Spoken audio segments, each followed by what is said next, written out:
Global Pallet solution.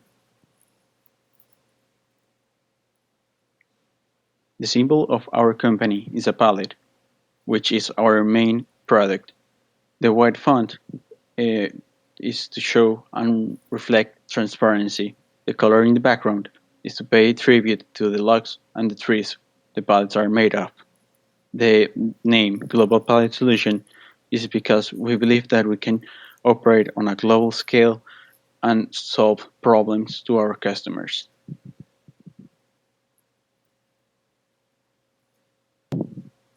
The configuration of the supply chain. The distribution center is located in Australia. The production center, as the headquarters, is in Medellin, Colombia. The roles of the company. Myself, Alejandro Calle, I'm the CEO. Sara Ángel is the CPO. Juan Pablo Álvarez is the COO. María Fernanda Quintana is the CFO. Valentina Roa is the CLO. Y Sebastián Velázquez is the CSO.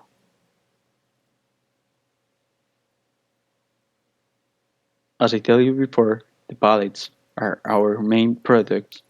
Our customers are transportation companies, freight forwarders, and carriers. We aim to achieve competitive by offering high quality pallets at affordable price. Our target markets are United States, France, Italy, Spain, Germany, Australia, and South Africa. Our strategy is based in product uniqueness. Our pallets are specially sealed in order to avoid issues such as humidity. Our custom pallets are designed to support twice as much weight as the safety regulation states. Our raw materials are carefully selected from environmentally friendly forests, reverse logistics, and excellent post-sale service. We believe that operations is essential to guarantee the best price in the market. Additionally, logistics is a key process for us too because during this stage we make sure our finished product is delivered on time and satisfy the final customer's needs. Our supply chain is aligned with our mission in the purchasing area because we make sure that our suppliers provide us high quality raw materials to ensure the quality of our finished product. Finally, in order to be able to deliver in time, we have stated in our mission we must have a structured logistics plan and schedule. There must be a logistics alignment both on the supplier side to deliver the raw material as well as the company logistics to schedule and deliver the finished product.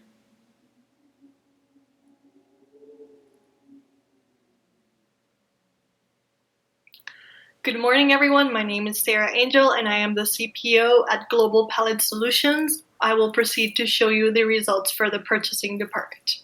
So first of all, it is important that you take into account that we had some main approaches or factors that we always try to consider week by week during the whole term. The first one is that we always ensured that there was raw material availability and that we had inventory available to comply with our production schedule. Also, we adapted an efficient approach, an efficient supply chain approach, which led us to make the decision of working with Wool's company and establishing them as our main supplier. During this decision, we had to work on some trade-offs because we had to decide if we wanted to incur in longer lead times or in higher costs. We clearly chose the longer lead times, and we handled this by planning ahead and having an organized schedule so that we knew when to order and what to do every time in advance. This was very good because it allowed us to have important savings when purchasing. Also, we adopted a conservative approach regarding inventory because we decided to have stock available regarding our buffer inventory so that we could cover our demand in case there were swings or unpredictable behaviors, which we had plenty. Also, it is important that you know that we did use another supplier, Fast Dell Company, and we only use these ones for emergencies and for specific cases in which we will talk about later on. And finally, our production schedule went from weeks 2 until week 10, since we couldn't purchase anything during the first week. And well, in week 10, we had enough inventory to cover for weeks 11 and 12. Regarding the challenges that we faced, well, specifically for the purchasing department, we had 3 main ones. The first one being the very high amount of outstanding orders that we had during the first 3 weeks. This one was the most costly one, well, because it forced us, first of all, to incur in overproduction costs. We had to go over our installed capacity at our plant, and also because we were forced to incur in fines, which decreased our profit quite a lot during those weeks. And the other 2 are the one with our supplier. We had an issue because our main supplier had a delay in its deliveries, the ones that we ordered in week 5 and were supposed to arrive during week 7, ended up arriving in week 8. And the other challenge was that our demand quintuplicated during week 10. But luckily, these last 2 challenges we were able to handle properly because we had more time to react and we could plan. So they were easier to tackle. On the other hand, the overproduction part, because of our outstanding orders, was a little more complicated and we had to act very quickly. We had to purchase around 250 to 300,000 units during weeks 2 and 3 in order to cover our outstanding orders, our accumulated outstanding orders, and our projected demand for weeks 2 and 3. So we had to act a lot quicker and it was a lot more expensive. Okay, so continuing here with weeks 4, 6, and 7, those ones ran smoothly. We had no major issues, and our production schedule was running smoothly as well. So purchasing basically ordered around 100,000, 150,000 units of raw material per week to comply with production. During week 8, we had the news that our demand would be quintuplicating during week 10. So we had to react pretty quickly, and this was the most active week for us as a department. What we did here is that we gave our main supplier, Wool's, an amount of the order, and we gave our emergency supplier, Fast Dell, another amount. So we basically divided our orders, and what we did was that we allowed Fast Dell to take care of the order that it was urgent because all this material had to arrive for week 9 so that we could produce in week 9 and then deliver for week 10. So we ordered 700,000 units to Fast Dell, and we asked for 340,000 units to Wool's company so that they could give us this material for us to produce for weeks 11 and 12. We did all of this during week 8. So we were able to close completely our purchasing schedule in week 10. We had to do some small adjustments during week 9 and week 10 because our demand was growing and it was growing very consistently. But other than that, we were able to finish in advance due to our amazing planning. Okay, our role in fulfilling the company's strategy was that we favored efficiency overall and tried to reduce the cost as much as possible. Obviously, we always took into account quality. It was a priority for us as well, and it was always on the top of our head. Also, we made sure that our suppliers understood from the very beginning what their role was, and we talked to Fastel and told them that they were only going to be used for emergencies. Therefore, we decided to create a partnership with Wolves in which we went through the whole cycle to create a collaborative approach. So we went through cooperation, collaboration, and coordination. And we always made sure that information was ready and available for them so that they could help us tackle our demands and our demand changes. And we also favored an open communication system, which was always two ways, so that we could generate trust, so that we could create a win-win solution for both of us, and in order to reduce as much as possible the bullwhip effect, the possibility in incurring in one, and also seeking to generate as much value as possible to our company and to our supply chain.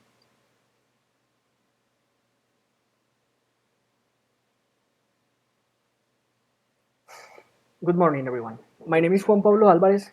I am the Chief Operations Officer for Global Pallet Solutions. I will proceed to show you the results for the Operations Department. My main task as CEO of the company during the course of the term was to ensure the availability of finished product by carrying out an analysis in which several factors were taken into account. Factors such as real demand for the past week in contrast with the price for the past and current week, forecasted demand, raw material availability, raw materials purchase orders in place as well as shipments, along with stock in the point of sale and amount of outstanding orders.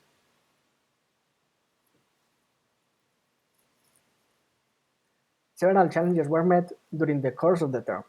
For the first week, given the demand uncertainty, we decided to consume half our raw material inventory, accounting for around 120,000 units, in producing 60,000 units of finished product. This proved to be a mistake, since we were not able to meet the shipping times and therefore started accumulating outstanding orders in the POS without any stock available, up to 33,960 outstanding orders by the end of week 2. For week 2, we decided to produce 28,000 units, since we were yet to have a good grasp of the weekly results report. Due to these two mistakes, we were therefore forced to exceed our production capacity in week 3 in order to be able to clean the record out of any outstanding orders. From this point on, we were able to steadily produce 70,000 units in week 4 and 50,000 units in week 5, 5th, 6th, and 7th, without ever incurring in outstanding orders at the POS. This was possible since we gained an understanding of how the real demand contrasted with our pricing strategy, therefore being able to set a more reliable demand forecast. During weeks 8, 9, and 10, we were forced to increase our production dramatically. This decision was in accordance to the news that demand was to increase by fivefold during week 10. We therefore had to start accumulating inventory in order to be able to supply all 3 weeks without ever incurring in outstanding orders. Lastly, during the last 2 weeks, we produced 120,000 units, since in accordance to our demand forecast, with this amount of unit produced, along with our existing stock of finished product at the point of sale, we will be able to cover the demand for both weeks 11 and 12.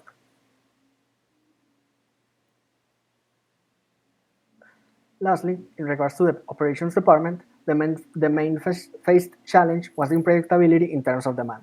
During the first couple of weeks, we had not found an equilibrium point with our pricing strategy, and therefore either over or underproduced. By week 4, we had come to an equilibrium. However, in week 8, a huge increase in demand was forecasted, which forced us to once again move into overcapacity production in order to be able to meet the expected demand.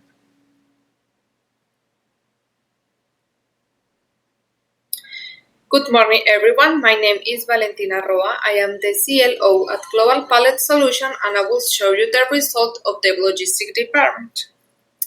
Since the company started production, the logistics team was planning and analyzing how to ship the finished product to the point of sale, how often it could be which mode of transport could be used and how much it could cost. However, at the start of production, the planning that was done by logistics was more cost focused. As we had an inventory based on the point of sale, we sent everything that production had available by sea. As we focus on the economy of each mode of transport and set aside the delivery time, the following week inventory levels did not meet the real demand, and the strategy for this week changed as completely. The priority was to have a good inventory in the shortest possible time, so we sent through the most expensive mode of transport, that is Air Express, because we prioritized the delivery time. In addition, this same week, the logistic market was facing changes in transport price as oil was rising. However, the GPS logistic area was not affected thanks to negotiation strategies with our dedicators. Our dedicators are transport partners that we construct, that we build um, to provide us setting fixed rates.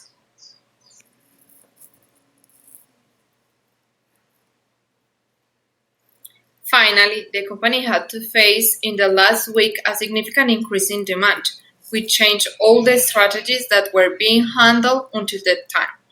2 weeks before facing the change in demand, all areas began to plan and implement strategies to avoid mistakes. On the part of the logistic area, it was decided to resume the strategy that was used in week 3. In this case, not by amending an inventory break, but to avoid it. It was prioritized to meet all purchases for week 10 and week 11, where the increasing demand would be reflected. For this reason, the three modes of transport were used to send everything that production had ready. The transport costs were raised a lot, but with the trajectory of the sales from week 1, the company had to cover them. The profit would be seen weeks to come when all the product was sold at the point of sale. So, in conclusion, the logistic team went through 3 stages to achieve a balance. The first ones was where mistakes were made, but not knowing the demand. It was unpredictable. Then, understanding and knowing a little more about the market, we explored the possibilities that we had available. For example, the three modes of transport available and the monetary support to assume that extra cost in transport. Finally, we began to plan more the time strategies to achieve the goal, meet all the real demand, and not having outstanding orders in the shortest possible time.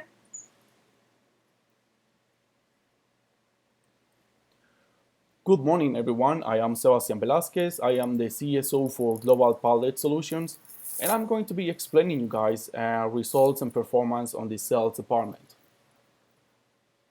So first of all, we did have some weekly efforts that we needed to face. The first one is that we have decided to align all of our decisions of the different departments with the amount of sales projected. That means that once we knew how much units we were going to project and sell that week, we were going to decide how much are we going to ship, produce, and purchase for the following weeks. Also, we were always trying to adapt ourselves to adapt our demand with the 100,000 units of installed capacity. Even though we knew that some weeks we needed to overproduce, we were always trying to keep up with that number on our sales. We were always trying to adapt ourselves and try to find a break-even point between our price and our demand. We finally found that in week 4, and we did all this effort in order to avoid any outstanding orders in the future. Also, regardless that since week 1 we try to project all of our demand until week 12, it was very difficult for us to keep up and keep that initial plan, since challenges on the way made it very difficult.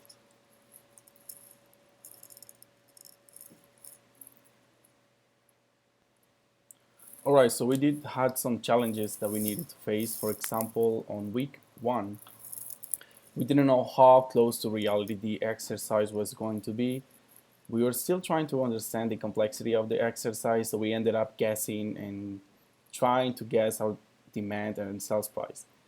Now, the result for guessing was that on week 2 and week 3, we had a major issue with outstanding orders. Our gap between our real demand versus projected demand increased.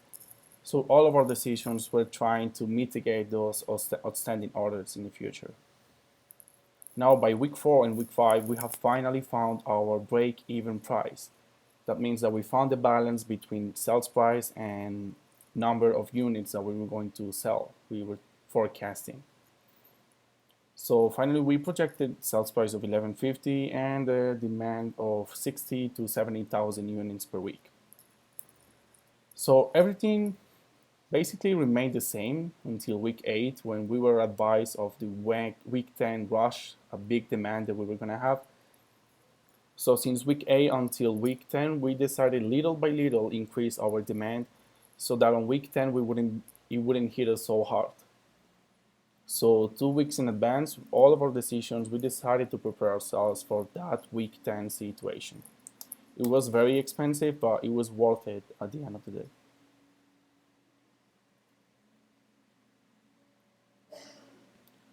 Alright, so we have decided to create this chart showing our gap between our real demand and the projected demand.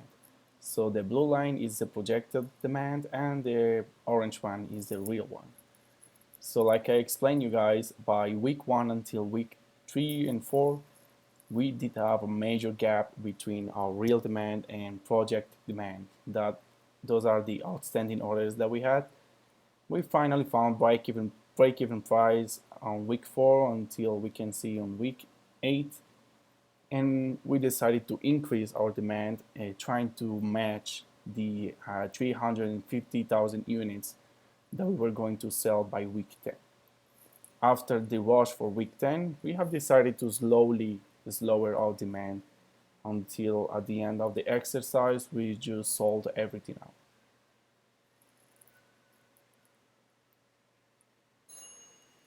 Everyone, my name is Maria Fernanda Quintana, and I am the Chief Financial Officer for Global Pallet Solutions, and I will explain to you the results obtained by the Financial Department.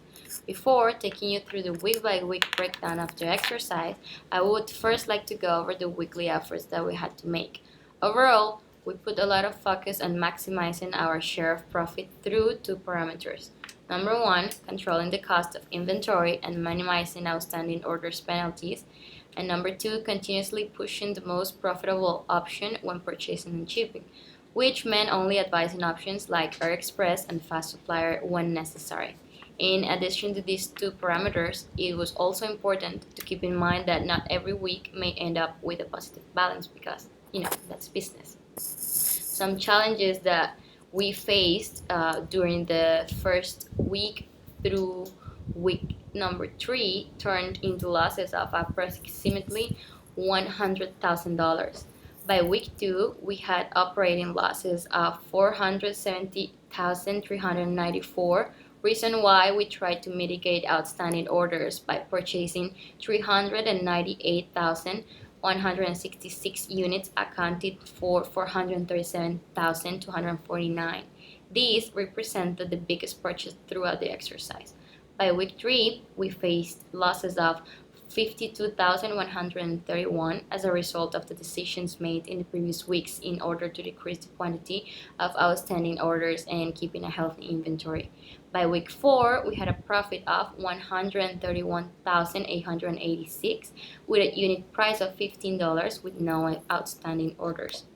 In week 5, we had a very good profit of 334,123, for which we found a break-even between a price of $12.50 and somehow a steady demand of 62,000 units with no need of additional purchases. Later on, we placed a purchase of 304,000 and we lowered the price even more to $11.50, which resulted in profits of 24,914 for week 6. And a previous purchase made on week 6 meant we didn't need to place any additional orders on week 7 with profits of 329,029. During week 8 and 9, we were prepared to produce 350,000 units for week 10, which resulted in having to make expensive decisions on purchasing and air express shipping, meaning losses of 1,062,702 in week 8 and 582,873 in week 9. In week 10, we had a high profit of 2,154,557, resulting from efforts taken in week 8 and 9, where we kept a steady price of $11.50 regardless of the expensive decisions we had to make concerning air shipping, costing $1 million. By week 11, our profit experienced a decrease of 15.4% because there was a lower demand when the price was set at $14.50, which included expensive shipping decisions. We finally end the exercise in week 12 with an impressive profit of 2,588,925, where there was no need for purchases, shipping, producing, and we were able to keep low inventory. And as you can see in this last slide for the financial department, this is the roller coaster of experiences that we had to go through in order to keep the business alive. And as you can see, there were rough times, but at the end of the day, we managed to keep overcoming all of the challenges and be able to increase our profit at the end of the exercise.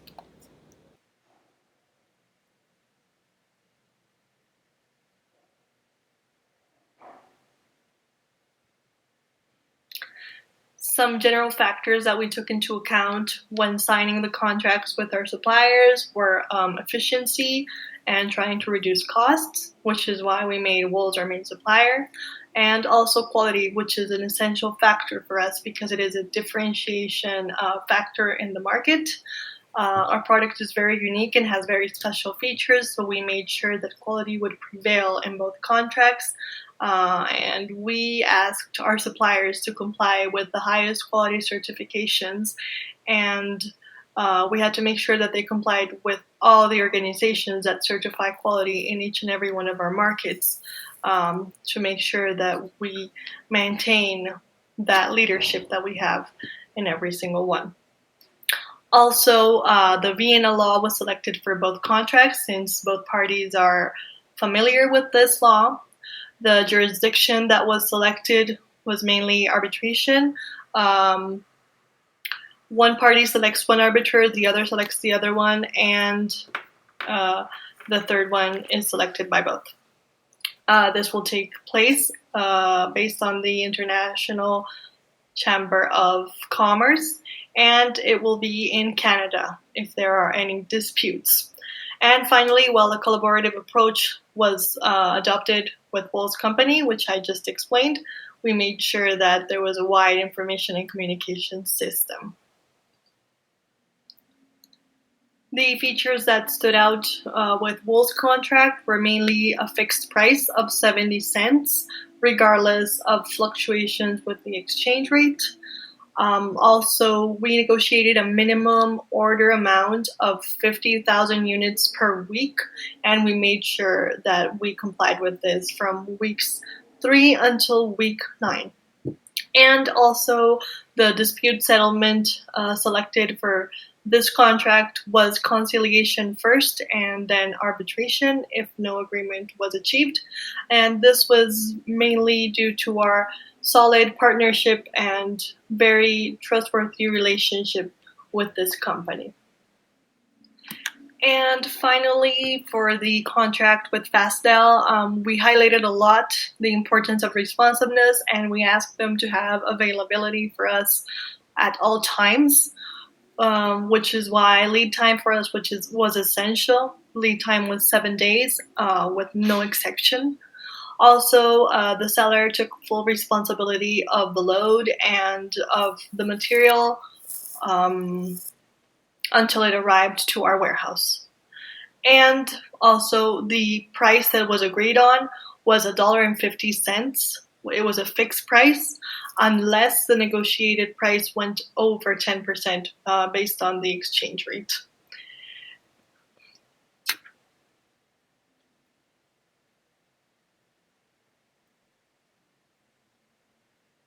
One of our weekly challenges was risk management inside our company. So we decided to make this an essential factor inside our organization. And we designed programs in order to reduce it and control it as much as we could. So, for example, for operations, we have certain policies and certifications in place, such as ISO 18000, which regulates safety in the workplace. We constantly train all our employees and we make sure that they understand and know how to act in case of accidents, and also that they know how to control the risks that they are exposed at every day. For this, we go ahead and perform drills constantly, and also we do regular maintenance for all our equipment and machines in order to prevent issues. In our logistics department, what we do is regular checkups and having a very organized logistics itinerary so that we know when loads will go out and when we will receive them, and be able to control all the process in between. Also, we do regular checkups and make sure that our drivers have enough rest hours and can go home or take a break when they need to, when they've driven a lot or when they've completed specific routes. They can take rests and breaks. And also, we check on the third parties that provide services for us, logistics services.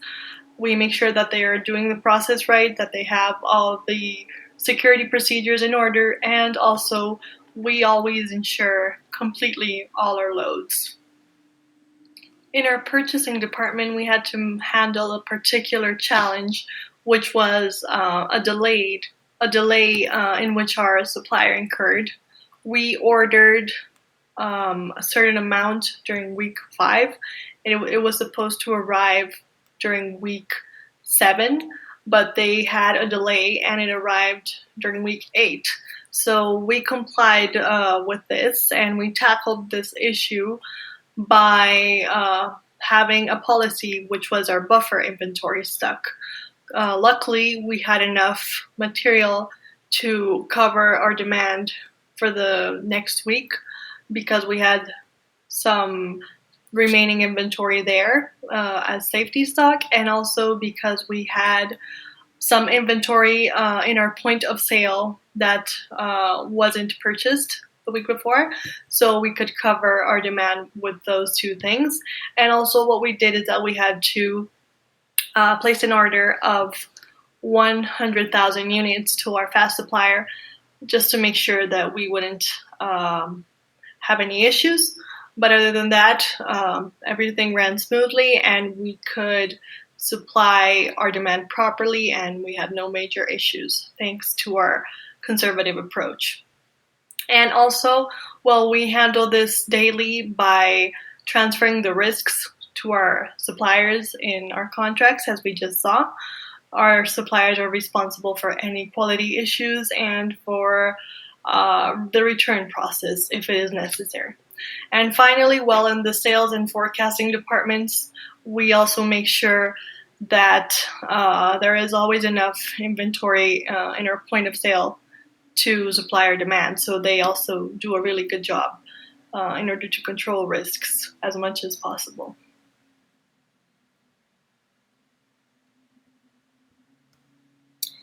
The challenge for the logistics department was new markets. In week 9, we received advice on opening a new distribution center. The advantage it could bring in terms of gain was international recognition. However, not only the positive aspects were exposed, but also the negative, such as increasing our cost. After knowing the positive and negative things, was the Global Pallet Solution company willing to open a new distribution center? The decision that was made that week was to open the distribution center. We were willing as a logistic team to control and respond for a new distribution center. By having an additional distribution center, it means more responsibility for the department. But on the other hand, it can show greater gains in new countries and regions, which means reaching potential new customers that are around that region. We cannot deny that taking this challenge increased our cost. However, were more benefits that will be received.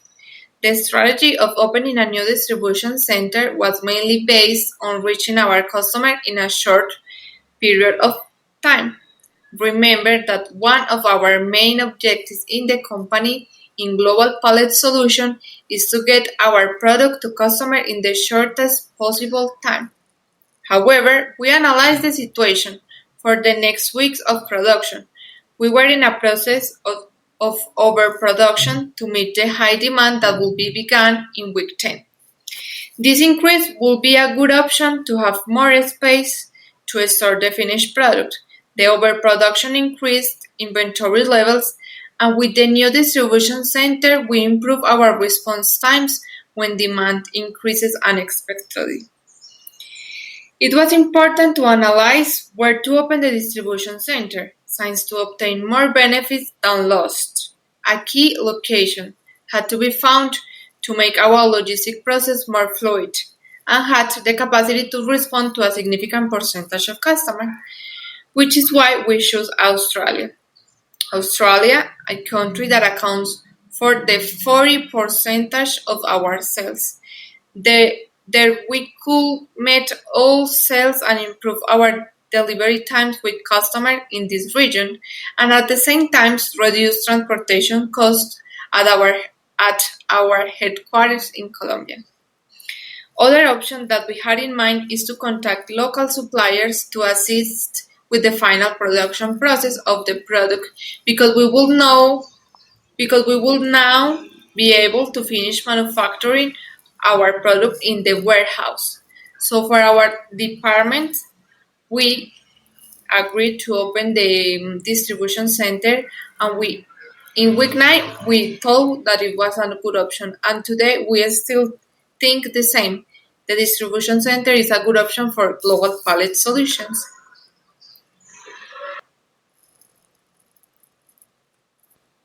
Okay, so the challenge that was more aligned with the sales department was the trade-offs challenge. First of all, we have decided to increase our forecast of demand in order to reduce our price. Due to a demand elasticity, we hope that by reducing the price, we can have access to a larger demand, and that will help us eliminate finished product inventory. Now we can also increase our profit by reducing our purchasing and production schedules.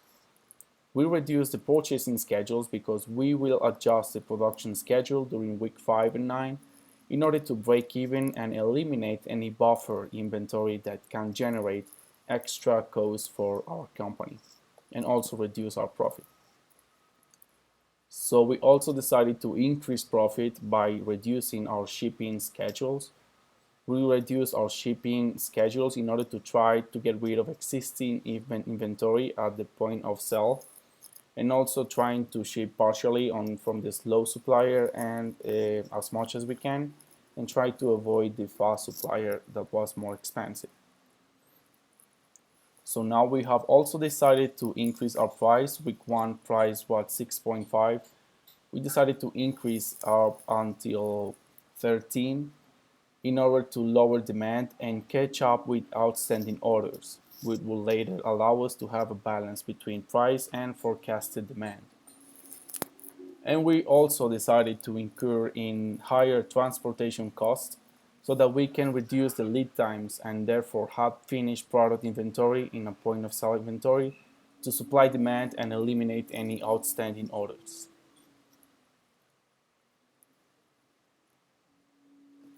Okay, for the operations-oriented weekly challenge, the market presented an opportunity of opening up a new production facility in order to increase the installed capacity of the company.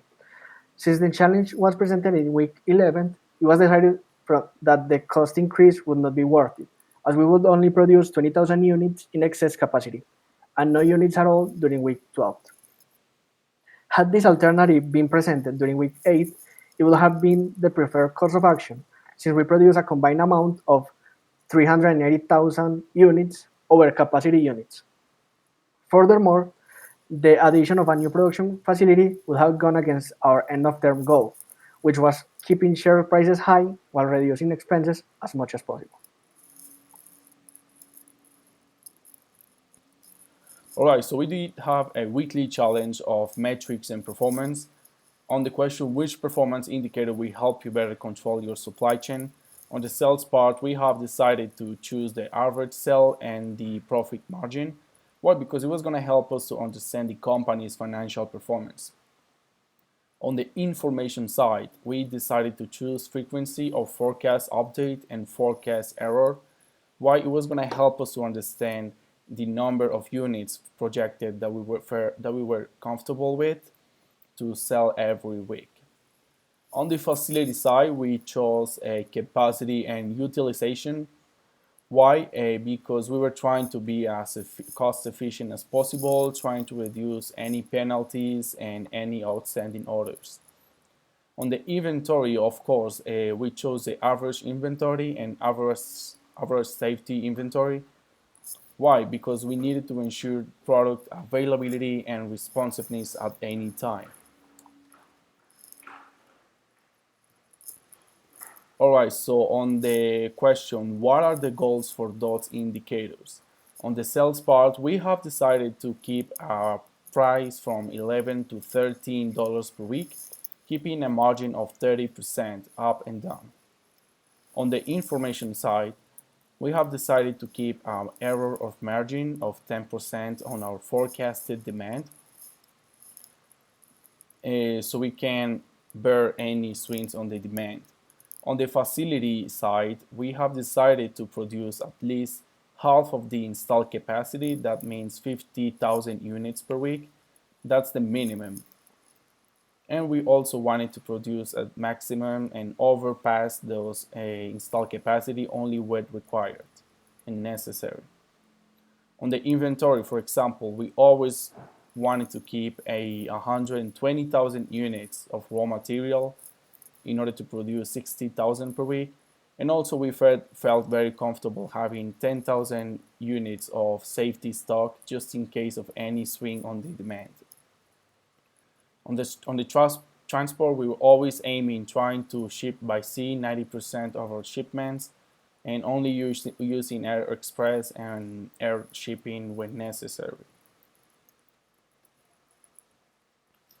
All right, so the big question is, have we actually achieved those goals? For example, on the sales part, yeah, we actually achieved it. It took us about 3 weeks to do it until we found our break-even price on demand and sales price, and we kept it from 11 to $13 every week. On the information side, yes, we also achieved that metric. Every week we needed to constantly check our demand. Are we going to change it or not? How comfortable are we going to feel with that number?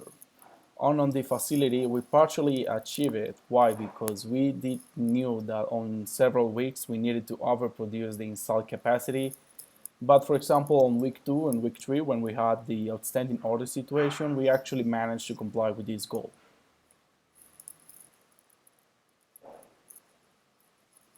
In conclusion, what could we have done better? Have a better understanding of the demand and the price elasticity to avoid outstanding orders. Have a better understanding in the time it took for purchasing, production, shipment, and arrival to our POS. Understand the impact of our weekly decisions and how those will have an impact in the long-term effects. Reflect on our excess inventory costs versus our outstanding order costs. Overall, we believe that we handled uncertainty well and that we took the appropriate decisions considering the information that we have available at the time. We wrap up with a share and an operation income which reflect an excellent economic performance and a great market position.